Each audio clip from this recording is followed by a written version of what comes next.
Y bueno, mientras hacemos ese análisis, ya damos la bienvenida a Juanita Francis, de parte del colectivo Mujeres de Asfalto y también de otras organizaciones y colectivas desde la provincia de Esmeraldas. Juanita, muy buenos días, como siempre un gusto tenerte en este programa y por supuesto enviarte la solidaridad de vida que no puede faltar en situaciones como las que vive la provincia de Esmeraldas. Y bueno, queríamos justamente preguntar, ¿qué pasó en Esmeraldas el día de las elecciones?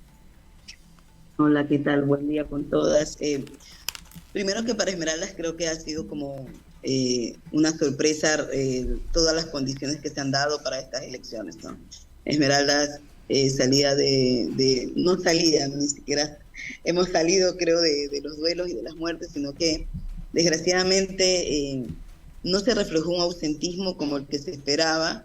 La gente salió a votar, pero también estamos conscientes que el gobierno saliente que tenía toda una agenda antinegra, además una agenda anti-esmeraldas, ¿no? Porque además todas las medidas que se han hecho o que se han pensado para la provincia de Esmeraldas han sido medidas, desgraciadamente, sin respuestas efectivas.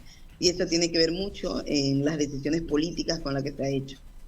Lo segundo es que creo que una de las provincias que no votó por esto, justamente reconociendo toda la afectación. A mí cuando me preguntan ¿por qué Esmeraldas no votó por Noboa? Y creo que el reflejo es porque somos conscientes de lo que ha pasado, ¿no?, con la provincia en este último gobierno.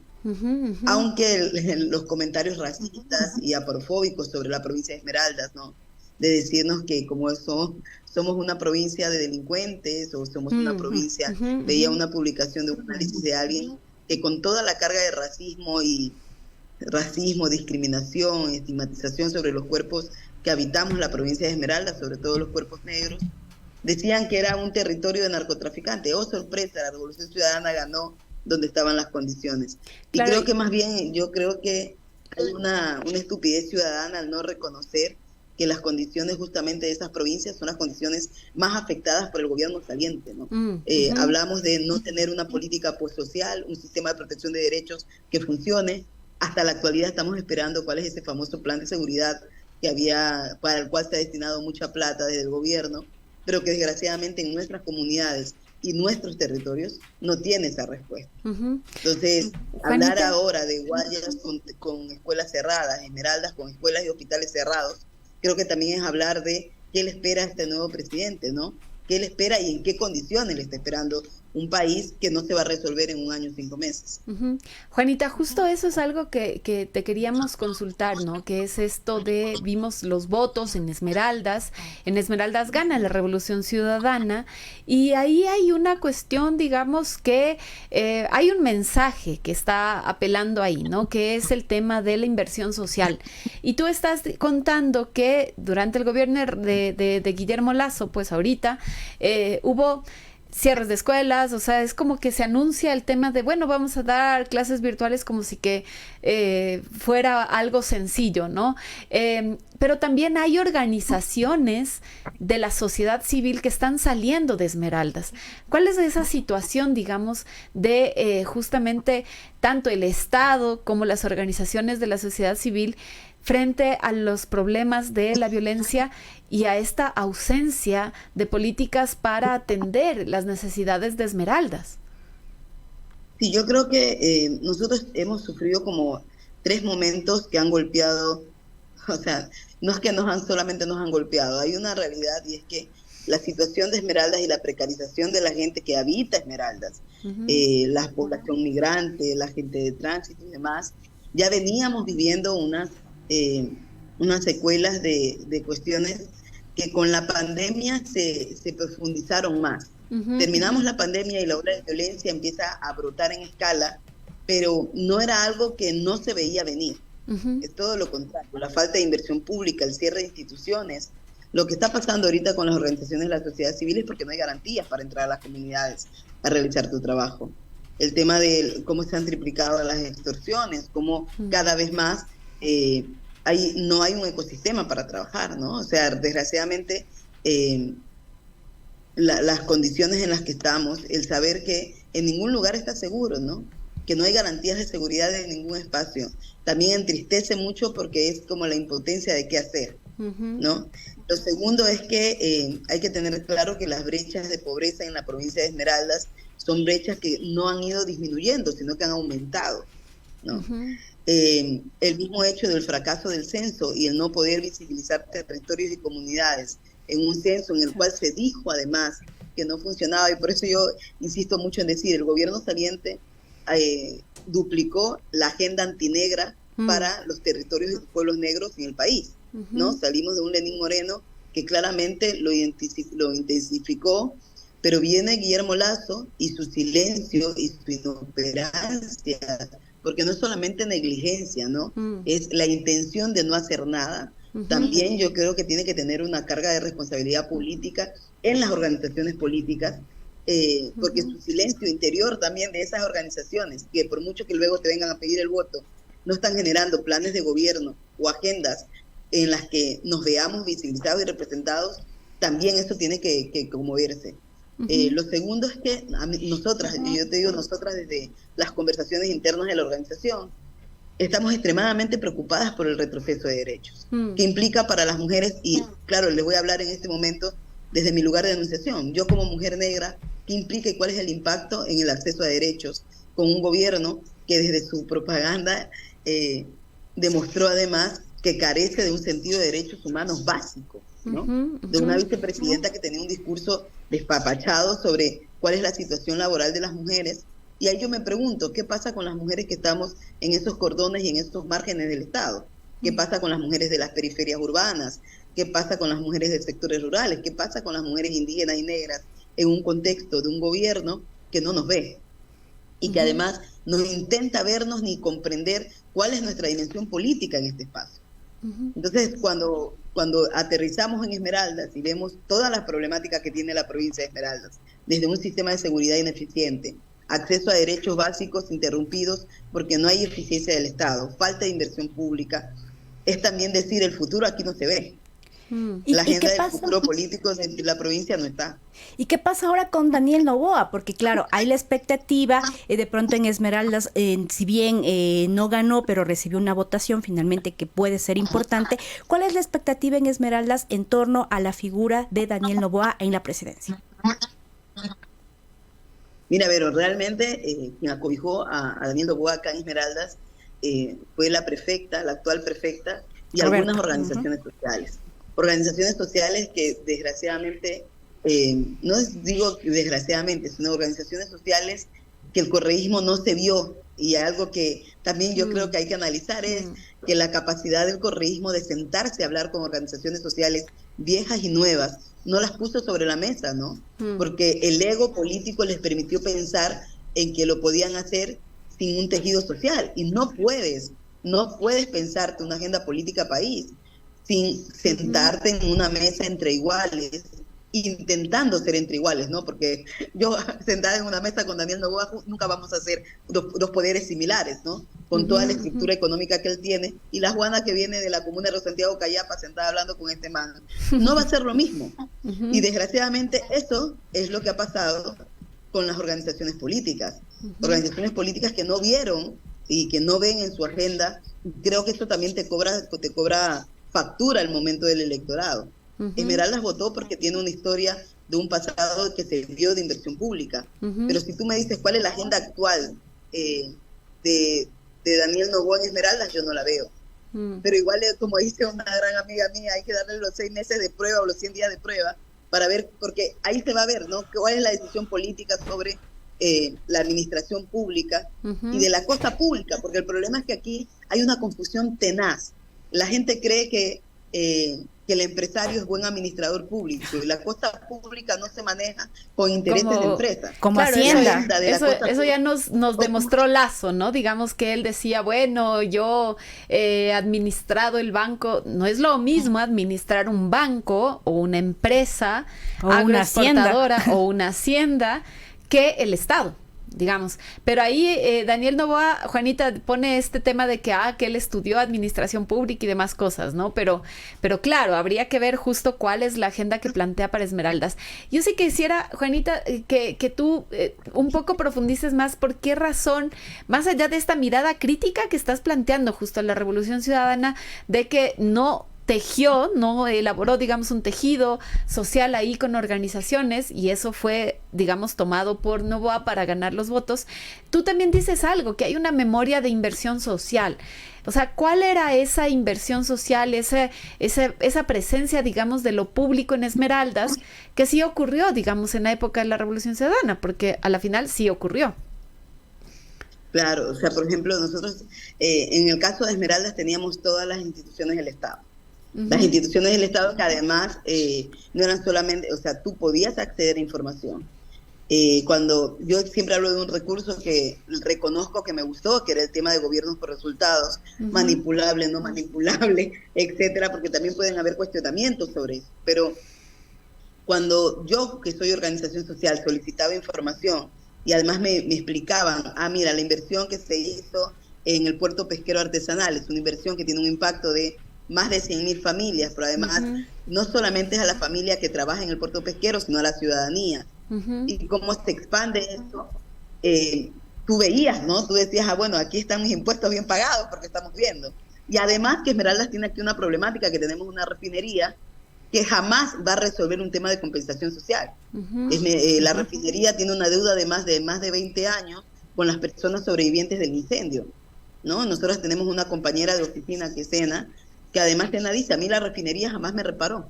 Su cuerpo tiene quemaduras, o sea, ella es su historia viviente, es su cuerpo, ¿no? Entonces, esa institucionalidad que además no reparó en el gobierno de la Revolución Ciudadana, se veía la inversión en construcciones, en las remodelaciones de las vías, etcétera. Ahora no ves nada de eso.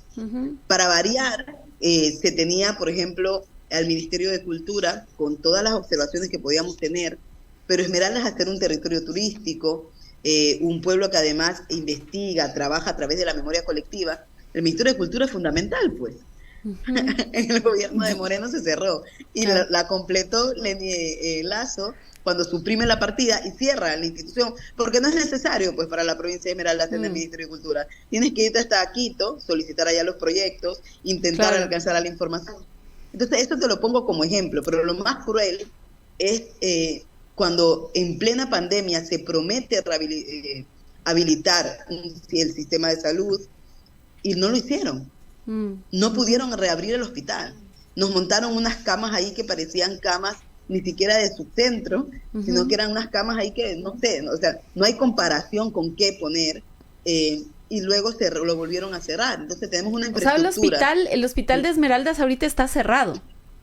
El Delfina Torres de Concha se cerró, se reabrió uno en el sur, pero el del centro continúa cerrado con una inversión pública que se hizo, se realizó. No hay justificación para que esté cerrado, porque además que no haga falta para la población tener ese hospital abierto. Entonces, esos son como ejemplos que yo siempre trato de poner en la mesa. Y lo otro es que cuando tú empiezas a preguntar temas de reparación por desastres naturales como terremotos, en el gobierno de Lazo tuvimos 2 movimientos sísmicos que desgraciadamente dejó a gente sin casa. Tenemos el tema de la creciente de los ríos y una Secretaría de Riesgo que las inundaciones, que tampoco dio respuesta. Y que hasta la actualidad hay gente que no tiene casa y los mandó a buscar arriendo. O sea, cuando lo que debió haberse operativizado era un plan de Oye, ahí perdimos la señal con Juanita. Ya, Juanita, te perdimos un ratito la señal. Estabas hablando del tema de las casas, que Lazo les mandó, digamos, a buscar arriendo en pocas. Claro, les mandó a buscar arriendo, pero además no les dio garantías de nada. O sea, les manda a buscar arriendo en unas condiciones donde más, o sea, y solo es hacer un ejercicio, yo se los pongo sobre la mesa. Teníamos 4 albergues habilitados, 14.000 personas que no tenían casa. En los albergues ingresan entre 100 y 200 personas máximo. Y 200 ya es un hacinamiento, o sea, ni siquiera son condiciones dignas para estar en un albergue. ¿Dónde está el resto de gente? En casas y viviendas de familiares, donde tampoco eran como las condiciones. Claro. Cuando nosotros empezamos a armar las ollas comunitarias, no era accidental que hacíamos convocatorias para solicitar alimentos y demás. Desgraciadamente, la gente lo perdió todo, que no tenía ni una prenda para qué vestirse, con qué vestirse. Entonces, cuando a mí me dicen, mira, es que sí se trajo algunos planes, la cooperación internacional llegó, sí, pero el gobierno no tenía una estructura, no había una agenda de intervención, no había nada. Y a mí me preocupa el fenómeno del niño. Eso iba a decir, porque ¿qué va a pasar? ¿Va a replicarse lo mismo que nos estás contando? Entonces yo necesito, mira, hace rato comprobamos que los títulos no son garantía de administración, que no son garantías ni siquiera de un buen ejercicio de la cosa pública. Entonces, claro, cuando Anita me estás diciendo a mí es que él tiene un título de una maestría o algo en administración pública, a mí me preocupa sobremanera porque alguien que dice que va a reducir el salario básico y no comprender además en qué condiciones se está generando el alcance del salario básico y que no conecta con la canasta básica, es alguien que nuevamente va a tener una agenda de precarización como política pública y eso preocupa interiormente. Claro. Y no sé si es solamente Esmeraldas, pero va a preocupar a nivel nacional. Juanita, ¿y cuál es la relación de todo esto que nos estás contando? Digamos, cierre de hospitales, quitan el espacio de la cultura, del fomento de la cultura local, escuelas cerradas, familias hacinadas y todo eso. ¿Cuál es la implicación, digamos, cómo influye eso en el aumento de la violencia? En que los grupos, digamos, justamente delincuenciales, narcotraficantes que están presentes, digamos, en todo el territorio, no solo en Esmeraldas, justamente tengan ahí el ambiente propicio para reclutar jóvenes, adolescentes y para aumentar los niveles de violencia. Sí, o sea, tienen el ecosistema perfecto para realizar todo lo que ellos quieran. ¿Por qué? Porque no, o sea, no estamos, yo digo, no sé, no solo es indefenso, sino que no tenemos herramientas para defendernos de algo que venga así. Es un oleaje que llega, imagínate, tuvimos 3 días seguidos de enfrentamiento de bandas, pero antes de ayer fueron 2 horas de cruce de balas. La policía no intervino. Entonces es como que no hubiera, por eso cuando yo al inicio te decía no hay un plan de seguridad, y lo mío es una risa nerviosa, el plan de seguridad que se prometió no está. Reconozco que a Daniel le va a tocar difícil, ¿no? Le toca pensarse en una estrategia, en una estructura que te genera además respuestas efectivas para las comunidades, sobre todo con contextos de violencia. Pero con toda esta precarización de acceso a derechos, lo que se hizo fue generar las condiciones perfectas para que estos grupos, de una u otra forma, tengan el ingreso libre a nuestras comunidades, ¿no? Claro. Bueno, Juanita, y ahorita, digamos, Berito, tú querías preguntarle algo. No, más bien sí, no. No, quería decir justamente qué es lo que las organizaciones están proponiendo. Nosotras vimos que ustedes, como Mujeres de Asfalto y otras organizaciones que están trabajando justamente en los territorios, propusieron estos espacios que se llaman asambleas populares. Yo quería preguntarte que nos cuentes de qué se tratan esos espacios, si los van a seguir haciendo, qué es lo que han logrado hacer y cómo están ustedes tratando de hacer, porque tú decías algo que a mí me parece fundamental y es por eso la razón de la que conversamos contigo en este momento, ¿no? Que es, frente a la violencia pueden haber los discursos armamentistas, ¿no? De más seguridad, más tecnología y todo, pero lo importante es fortalecer el tejido social. Y el tejido social se fortalece con las organizaciones comunitarias y sociales haciendo justamente tejido. Entonces, cuéntanos qué es lo que ustedes han hecho con esto de las asambleas populares. Mira, las asambleas populares son como, en algunos territorios ha funcionado como espacios de reconciliación entre la sociedad civil, ¿no? Porque la misma violencia ha hecho que ni siquiera entre barrios nos miremos o nos saludemos, ni siquiera nos volteemos a mirar en algunas condiciones. Este espacio de asambleas populares lo que ha buscado es como poner sobre la mesa el encontrarnos, pero también plantear una agenda de respuestas a temas. En primera instancia era solamente hablar sobre el Fondo Monetario Internacional y el impacto que tienen nuestras comunidades, porque nos están haciendo pensar que la relación con los convenios, acuerdos internacionales, una deuda externa que volvemos a heredar y que además está heredada ampliamente por unas 4 generaciones más, son cosas que no nos están afectando en las decisiones de gobernanza de nuestras existencias, de nuestras vidas. Entonces planteamos 4 temas. Estas asambleas se están realizando también en varios países de Latinoamérica. Nosotras estamos realizando, la primera fue en Esmeraldas, luego estuvimos en Quito, esta semana estamos en Guayaquil, a finales de mes estaremos en Cuenca, y son como espacios de encuentro de organizaciones de la sociedad civil, organizaciones barriales, organizaciones de concheras, de pescadores, de trabajadores agrícolas y organizaciones rurales, donde estamos trabajando 4 temas, ¿no? Política económica, género, seguridad y racismo estructural. Y tomamos esos 4 temas que era como que también dar cuál sería para nosotras como comunidad las respuestas a esas problemáticas que el Estado no les está dando respuesta. Entonces, nuestra aspiración y lo que estamos procesando ahora es tomar esa información y ahora al nuevo gobierno, porque el que sale ya no va a hacer nada, entregarle, mire, estas son las propuestas de solución. Por ejemplo, estamos tomando casos como para tener en el mes de enero, vamos a hacer como un juicio popular en el que se van a trabajar casos específicos. Y les pongo de ejemplo, uno de esos casos es el Censo Nacional y el impacto que está teniendo, no solo para las comunidades negras, sino también hoy día, que es el Día de la Lucha contra la Pobreza, el tema de que no ingresaron a ciertas comunidades y ciertos territorios implica también tener una visión sobre las condiciones de empobrecimiento de esas comunidades que desgraciadamente no estuvieron en el censo y de los cuales no se tiene una lectura, ¿no? Entonces, quizás no tirar abajo todo el censo, pero sí decirles el censo no puede ser la muestra país en estos momentos, en las condiciones que estamos y en las que estamos viviendo. Y desde ahí estamos haciendo esto con las asambleas populares, buscando también conectar el tejido social. Sabemos que hay mucha gente haciendo cosas, ¿no?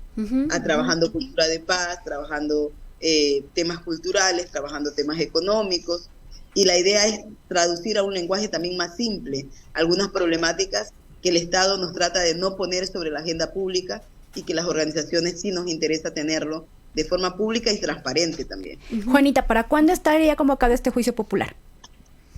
Lo estamos pensando para la 3ª semana de enero. Estamos terminando primero las asambleas populares pequeñas en cada una de estas provincias, y nuestra meta, bueno, a mí realmente nos ha sorprendido mucho la acogida que han tenido las asambleas populares, porque al principio nos pensábamos 50 personas y hemos llegado a tener, por ejemplo, la de Quito llegó a tener 92 personas de organizaciones, de barrios y comunidades, y realmente nos alegra porque además la gente, por ejemplo, en Esmeraldas se decidió que la asamblea sea una asamblea permanente y que van a estar articulados hasta tener respuesta de las problemáticas de acceso a agua potable, el tema de acceso a salud, qué está pasando con las infancias en Esmeraldas. Entonces es como alentador también saber que estos espacios se están creando, pero que la gente está asumiendo la movilización desde ahí, ¿no?